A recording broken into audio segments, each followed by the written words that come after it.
చేస్తున్నారు, ఇవన్నీ వాళ్ళ జాబ్ పర్పస్, వాళ్ళ కెరీర్ అంతా కూడా ఇంగ్లీష్ అండ్ టెక్నాలజీ పైన డిపెండ్ అవుతుండొచ్చు. కానీ ఆ మనము అన్న ఫీలింగ్, మన వాళ్ళు లేకపోతే ఆ కోర్ ప్రేమ అని ఉంటుంది కదా, అది ఎప్పుడు మాతృభాష నుంచి వస్తుంది. సో అది పంపించుకోవాలన్న తపనతో ఈ 1-2 తరగతి ఉద్యమం తెలుగు తీసుకోవడం జరిగింది.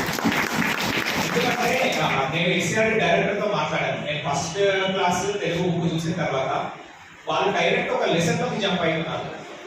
1వ తరగతి పిల్లగానికి వాళ్ళు ఎందుకు అట్లా పెట్టారు మీరు అంటే, సార్ ఆల్రెడీ అంగన్వాడీస్ లో ఈ వర్ణమాల కానీ కాకాకీలు అన్ని నేర్పిస్తారు కదా, అందుకే ఫస్ట్ క్లాస్ లో నేను లెసన్ స్టార్ట్ చేశాను. బట్ గ్రౌండ్ 2వ తరగతి 3వ తరగతి పిల్లలు కూడా ఇంకా మొత్తం రాయడం చదవడం రాదు.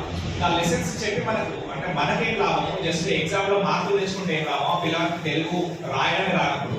సో అందుకే మళ్ళీ మేము చాలా బేసిక్ లెవెల్, తెలుగు మీకు చేతికి అందినట్టు అనిపిస్తుంది, అదే ఇదేంటి అబ్బాయి పిల్లలకి ఎన్ని రోజులు పెట్టిండ్రు, కాకాకీలకి ఎన్ని రోజులు పెట్టిండ్రు అన్నట్టు కొంచెం అనిపిస్తుండొచ్చు.